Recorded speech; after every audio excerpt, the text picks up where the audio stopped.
Welcome to my channel. My name's Semolenkiah. This is my first ever YouTube video. This video has been requested by many of my family members and friends. It's going to be about how I tie my headscarf. So a lot of people ask me about this bow, and I've always thought to myself I should just do a YouTube channel because I can never actually explain it to them verbally how I do it. But I've been so busy with work over the years, I've never had the time to do it. So now that we're all in quarantine, I thought I'd take the opportunity and do a video and share with everyone on how I do my bow. So I'm just going to get straight into that and let you guys know how I do it. So you want to start off with your hair in either 2 flat cane rows or at least combed all the way back flat, so that when you go to put the headscarf on, it's held down properly and you don't have a lot of bulge coming out. So you also want to have a headscarf that is at least, you can't see the size of this, but it is at least 90 centimeters by 90 centimeters. The reason why I say that is it gives the right amount of leverage. It's not too long, it's not too short, it's just the right amount for you to work with to tie that bow. So what we're going to do, we're going to turn this headscarf here into a triangle.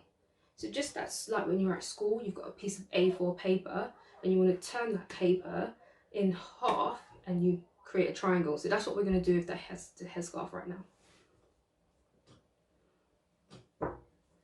So as you can see, we're turning that into a triangle.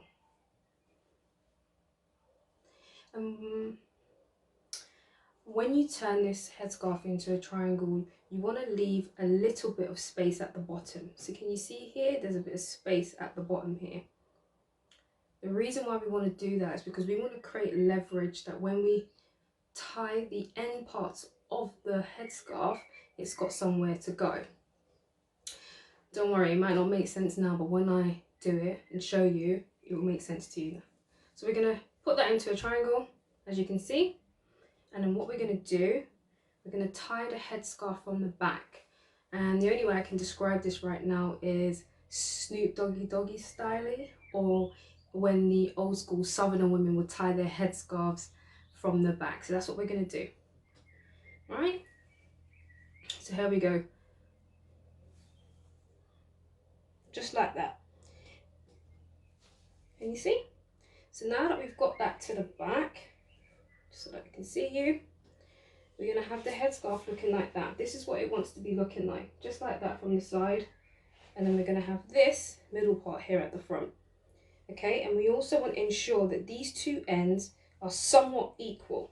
Yeah, so you can see it's somewhat equal.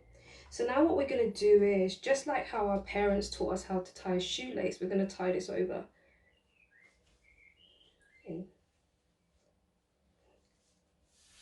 Just like that. Okay, so we're going to tie that over just like that. I'm just going to do that one more time just in case I may have not shown that properly. So just like how our parents did, we've got the two ends and we're going to tie over just like how we would tie our shoelaces. And that's it, tied. Now for me, what I would say is, if you're working with a new scarf, might find it tricky, especially if you've got a silk scarf. So I usually wear my scarves in before I actually start tying them, as I find that it's much more easier to tie. It's not as slippery. So that's what I would recommend personally. But if you're able to do that, good on you. So now we've got our headscarf tied and we've got these two ends of the scarf ends here. And then we're going to have one piece here. Now this piece here, we want to keep that away from us. We want to keep that at the back. All right, and I'll explain to you why in a minute as we go along. So now we're going to work with one end. So what we want to do is, the one end here, we want to make sure it's folded in half equally. Can you see? It doesn't have to be too perfect, but we want it to be equal. The reason why we want it to be equal is because when we go to tie the bow and fix it, we want it to look nice and neat. So we want to make sure it's nice and equal both sides. So fold it both sides. And once you've done that, you want to get it just like how you tie your shoelace, and you want to do this, okay? And we want to do the same to this side. I've done this quite often, so I know how equal it's going to be. Now we're going to have the two ends here. So just like how, as I said earlier, how our parents taught us how to tie our shoelaces, we've now got the two loops, and we're going to loop it round and tie it. See that? And then tie. Alright, and we're going to be left with something like that. I'm going to do that one more time, just so that we can make sure we've got that right.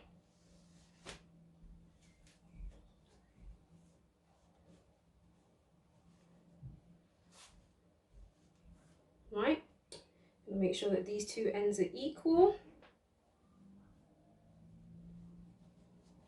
Keep this part out of the way, we don't want this in the way. Sorry if I'm not looking at the camera, I just need to make sure I know what I'm doing. I can see what I'm doing. So we've got that. Doesn't have to be too fully equal, but we want it in half. And then we'll do the same to this side. Make sure you try to tighten it just as you go along to keep the strings nice and firm. Not the strings, but the headscarf tie. I'm going to do that here as well, yeah? I'm going to keep this side. And then we're going to do that. So now we've got the two ends. We're going to tie them around into a little bow. There you go. See? These are going to be our bow parts. These little strings here are going to be the parts and how we maneuver the bow. And then we've still got our friend back here, which we're still going to ignore. So we're going to ignore our friend back here for a while. So let's start off with one bow. If we look at this one, we want to open them out. And the reason why we want to open them out is because we want to see how much bow we are working with. See, this is what the bow looks like when it's all opened out. But we don't want to have it that large, do we? It's too big. So what I'm going to do is, remember our friends here, these two little friends, this one should maneuver this bow here, right? So we want to move that bow and make it smaller. Sorry guys, I can't see what I'm doing. You see that? See how the bow moves?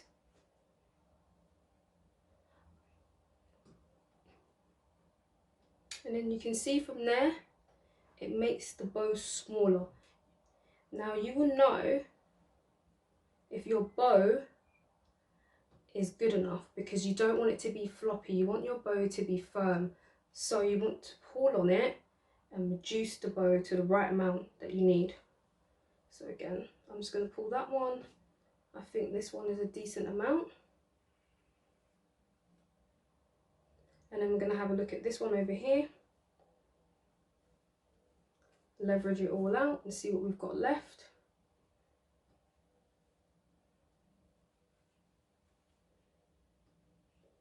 You see? In the meantime, we want to put some of this string to the side so we can just see what we're working with. Sorry about that. Back again. I need to get the mirror so I can see what I'm doing. So again, guys, we were just fixing the bow. We've taken out the bow, we've unleveled it, we've seen how much we've got working with, and we're going to use the strings, as I said earlier, to make sure we've got the right amount of bow. We don't want the bow to be too big. Now, upon looking at my bow, I feel like there's too much of it still, so I want to make it a little bit more smaller. So I'm going to use the string and pull it. I think I'm happy with about that size. And then I'm going to look at this side, just to make it equal with the other one, and then we'll work from there. Now, you're never going to have the bow to be perfect, but you will know when you're tying it yourself how to make it somewhat perfect for you. Now, what we want to do now, we want to keep these out of the way so that we can neaten our bow up. So I'm just going to tuck them at the side, and now we're going to fix our bows. So what we do is we take our bow, we stretch them out to its full capacity, and then we're going to tuck the ends in and start creating the bow shape. See that? Just slide it in. It creates the bow shape. It's coming along nicely there. Again, not all the time you're going to be able to get the perfect shape, because there are sometimes I tie this like twice, depending on what mood I'm in. So we're going to do the same thing to the other one.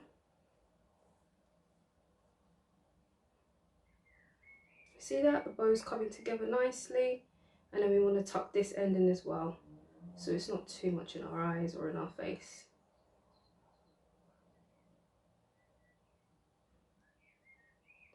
I feel like this could be tucked in just a little bit more, personally for me.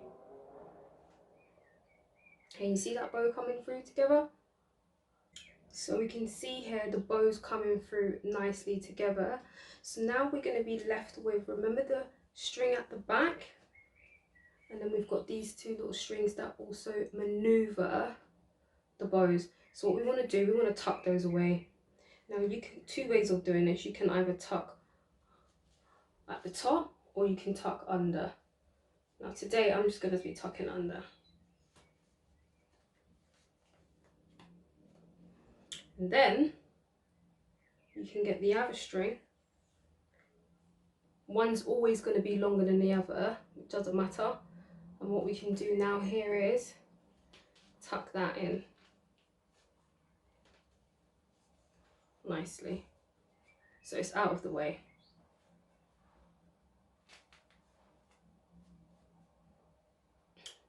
And then we've got that piece that we had earlier that we left behind. The reason why we want it behind is because we don't want it to be massive knob in the middle. It makes it all bulky, so we want to left it behind so we can then tuck that away.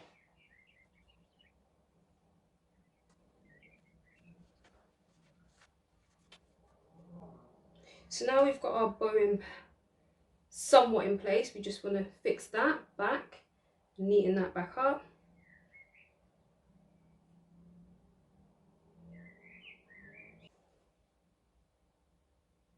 So there we have it. That is how I tie my bow. This is what I do when I'm in a rush and I don't have time to do my hair, or I just do not feel like doing my hair, but I've got somewhere I need to be where I need to look half decent. So if you feel like I've done it justice, please put a comment in the box down below or press the like button. I will be uploading some new videos moving forward in the future, so please do subscribe. If not, it's okay. And please do follow me on Instagram at Semolenkiah.